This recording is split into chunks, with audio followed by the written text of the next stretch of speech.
एक अनाथ गरीब लड़का अपनी मेहनत और ईमानदारी से बहुत सारा धन कमाता है, फिर शादी करता है और कुछ समय बाद उसके घर एक बेटा जन्म लेता है। नाम रखा राजा। लेकिन राजा सिर्फ 1 साल का ही था कि उसकी मां का देहांत हो गया। पिता टूट गए मगर बेटे को संभालते रहे। गांव वाले कहते, तुम दूसरी शादी कर लो वरना इतने छोटे बच्चे को कौन संभालेगा। पिता ने साफ इनकार किया, हम दोनों ने मिलकर इसे पाला है, अब कोई और इसका ख्याल रखेगा, इसकी गारंटी कौन देगा। यही था एक पिता का पहला वादा अपने बेटे राजा से। लेकिन वक्त बदलता गया। अकेले नौकरी और बच्चे की देखभाल मुश्किल हो गई। मजबूरी में राजा के पिता ने एक गरीब लड़की से शादी कर ली। शुरुआत में सब ठीक रहा। सौतेली मां राजा का ख्याल रखती थी, मगर पिता हमेशा अपनी पहली पत्नी की यादों में खोए रहते।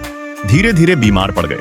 मरते समय उन्होंने दूसरी पत्नी से कहा, राजा का ख्याल रखना, हम दोनों उसे बहुत प्यार करते थे। स्त्री ने वादा किया, आप निश्चिंत रहिए, मैं इसका ध्यान रखूंगी। लेकिन किस्मत को और ही मंजूर था। राजा के पिता की मौत के बाद घर बदल गया। सौतेली मां ने संपत्ति अपने नाम कर ली और राजा पर जुल्म करने लगी। राजा सब सहता रहा, पर एक दिन उसने मासूम को घर से निकाल दिया। राजा रोया, हाथ जोड़कर बोला, मां, मैं आपकी हर बात मानूंगा, बस रहने के लिए जगह दे दीजिए। लेकिन दरवाजा बंद हो गया। राजा कई दिन भूखा प्यासा बाहर बैठा रहा, मगर मां का दिल नहीं पिघला। हारकर वो सड़क पर निकल पड़ा और भूखा प्यासा गिर पड़ा। उसी वक्त एक ढाबे का मालिक वहां से गुजरा। उसने राजा को उठाया, पानी पिलाया और अपने साथ ढाबे पर ले गया। मालिक गरीब था पर दिल का अमीर। उसने कहा, अब से मैं तुम्हारा दादाजी हूँ, मेरे पास ही रहना। राजा ने कहा, दादाजी, पापा हमेशा कहते थे, ईमानदारी सिर उठाकर चलना सिखाती है और मेहनत की रोटी सुकून देती है। दादाजी ने मुस्कुराकर कहा, कल से काम करना और मेहनत की रोटी खाना। राजा ने झाड़ू पोछा, बर्तन धोने जैसे काम शुरू कर दिए। लेकिन उसके दिल में एक और सपना पल रहा था। ढाबे के पास ही एक सरकारी स्कूल था। राजा रोज काम खत्म कर स्कूल के बाहर खड़ा हो जाता, मास्टर जी की बातें सुनता रहता। एक दिन दादाजी ने पूछा, बेटा, स्कूल के बाहर क्यों खड़े रहते हो? राजा बोला, पापा का सपना था, मैं पढ़ूं और बड़ा आदमी बनूं। दादाजी की आंखें भर आईं।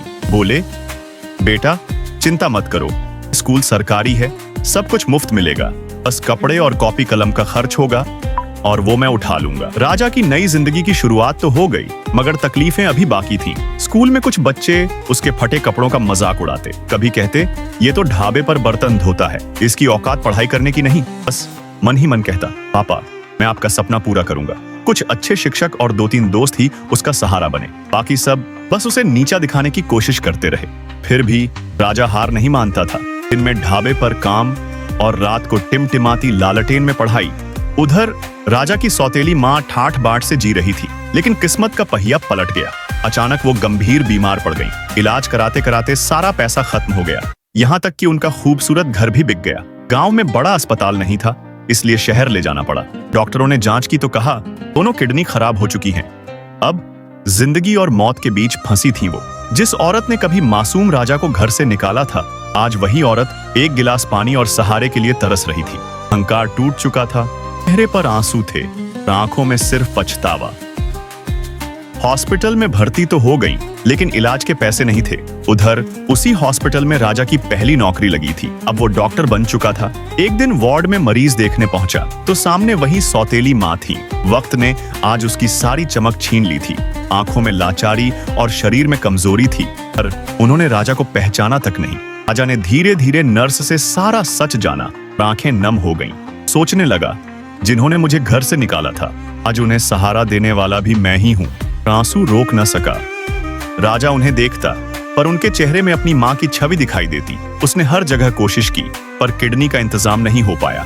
अब एक ही रास्ता बचा था, अपनी किडनी देना। राजा ने ठान लिया, जिसने मुझे कभी बेटा नहीं माना, मैं उसे मां मानकर जिंदगी दूंगा। ऑपरेशन हुआ और सौतेली मां की जिंदगी बच गई। कुछ दिन बाद जब वो होश में आई तो हॉस्पिटल स्टाफ से बोली, मुझे उस भगवान से मिलना है जिसने मुझे नई जिंदगी दी। नर्स ने मुस्कुराकर कहा, आपको जीवन देने वाला कोई भगवान नहीं, डॉक्टर है।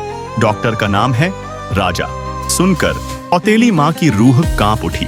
और उनके दिल में पहली बार माँ का सच्चा एहसास जाग उठा। सौतेली माँ बिस्तर से उठकर बाहर भागी। हर किसी से पूछने लगी, किसी ने मेरे भगवान को देखा है जिसने मुझे नई जिंदगी दी और मुझे उसका पैर छूने का भी मौका नहीं दिया। लोगों ने बताया, डॉक्टर तो अपने गांव लौट गए हैं। उधर राजा ने फिर से अपना पुराना घर खरीद लिया था और एक अस्पताल खोला जिसका नाम था माँ जन्नी हॉस्पिटल। सौतेली माँ बड़ी मुश्किलों से गांव पहुंची, पर राजा का ठिकाना नहीं मिला। वो भागती हुई घर पहुंची और राजा के पैर पकड़कर फूट फूट कर रोने लगी। राजा बोला, माँ, मुझे आपसे कोई शिकवा नहीं है, क्योंकि ये घर मैंने आपके नाम पर खरीदा है। सौतेली माँ जोर जोर से रो पड़ी, काश मैंने तुझे अपनी कोख से जन्म दिया होता बेटा। राजा अब खुद को रोक नहीं पाया, उसने माँ को गले लगा लिया। दोनों के आंसू बहते रहे। मोहब्बत और माफी की ये घड़ी अमर हो गई।